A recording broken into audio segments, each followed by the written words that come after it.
할렐루야. 오늘 말씀의 실제는 5월 23일 수요일자 말씀입니다.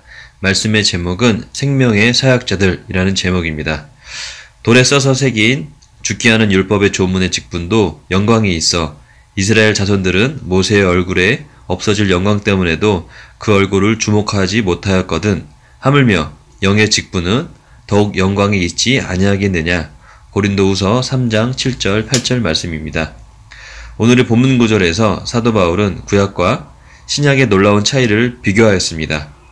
그는 단도직입적으로 구약의 직무를 죽음의 직무라고 부릅니다. 이 말은 무슨 뜻입니까?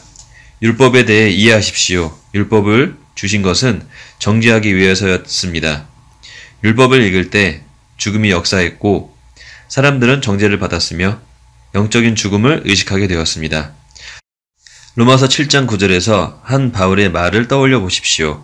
전에 율법을 깨닫지 못했을 때에는 내가 살았더니 계명의 이름에 죄는 살아나고 나는 죽었도다. 죄로 인해 죄가 진정으로 무엇인지를 알려주도록 율법이 주어졌습니다. 그런즉 선한 것이 내게 사망이 되었느냐? 그럴 수 없느니라. 오직 죄가 죄로 드러나기 위하여 선한 그것으로 말미암아 나를 죽게 만들었으니 이는 계명으로 말미암아 죄로 심히 죄되게 하려 함이라. 로마서 7장 13절 말씀입니다. 옛 언약은 사람들에게 생명을 주시려는 하나님의 의도를 성취할 수가 없었습니다. 오히려 육신의 불완전함으로 인해 옛 언약은 죽음을 가져왔습니다. 누구도 율법을 성취할 수 없었으며 율법이 정하신 수준까지 완전히 이룰 수가 없었습니다. 그러나 하나님께 감사드리기는 그리스도 예수께서 율법을 성취하셨습니다. 성경은 그리스도 예수를 통해 모든 이들이 모세의 율법에 의해 의롭게 될 수 없던 모든 일들에서 의롭게 된다고 말씀합니다. 성경은 그리스도 예수께서 복음을 통해 생명과 불멸을 밝히셨다고 말씀합니다. 그러므로 오늘 진정한 새 언약을 전할 때 우리는 생명의 영이신 성령님을 섬기고 있는 것입니다. 고린도후서 3장 6절은 우리가 새 언약의 탁월한 사역자들이라고 말씀합니다. 율법의 조문으로 하지 아니하고 오직 영으로 함이니 율법의 조문은 죽이는 것이요 영은 살리는 것이니라.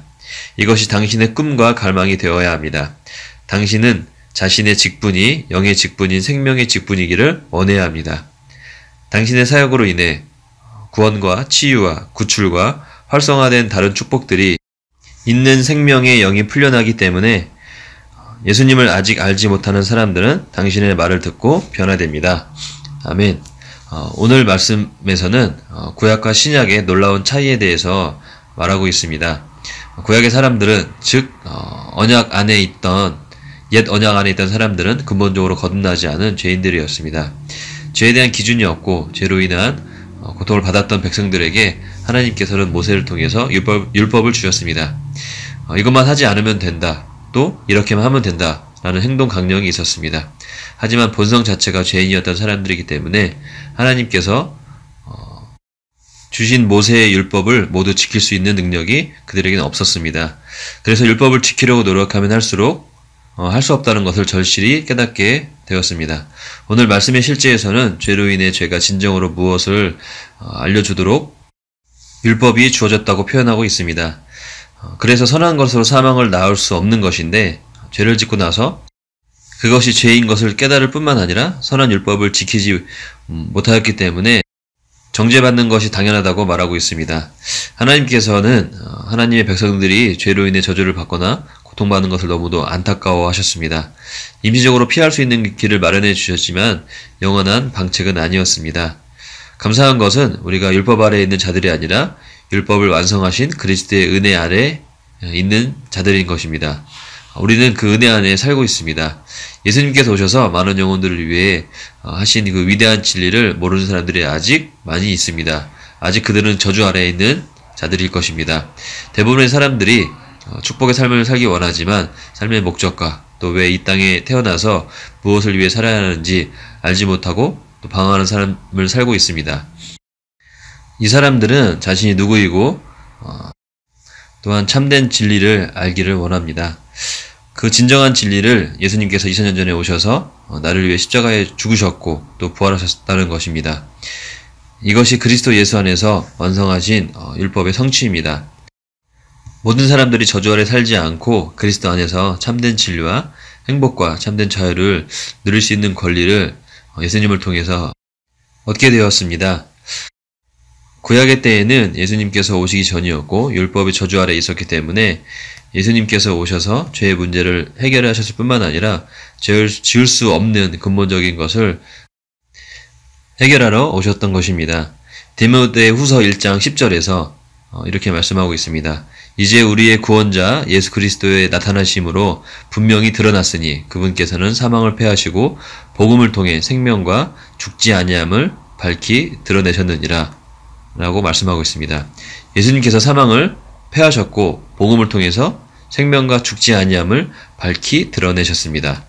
또한 로마서 1장 16절에서는 내가 복음을 부끄러워하지 아니하노니 이 복음은 모든 믿는 자에게 구원을 주시는 하나님의 능력이 됨이라 라고 말씀합니다. 모든 믿는 자에게 구원을 주시는 하나님의 능력을 우리가 이미 알고 있고 또한 가지고 있습니다. 복음을 듣지 못한 자에게 하나님의 말씀을 전하는 일을 감당한다면 그들은 그 말씀으로 인해서 구원받고 치유받고 구출되어지고 생명을 얻는 놀라운 일들을 또 기적들을 우리가 열매로 맺게 될 것입니다. 우리는 자신의 영의 직분인 생명의 직분을 이미 받았습니다. 우리는 세상이 감당하지 못할 그런 자들이고 정복하고 또한 다스리는 자입니다. 그것을 오늘 말씀의 실제에서는 생명의 사역자들이라고 정하여 말씀하고 있습니다. 모세는 없어질 영광을 받아서도 그 얼굴을 주목하였다고 합니다. 우리는 영의 직분으로 영원히 주님께 주목될 영광을 바라봅니다. 할렐루야.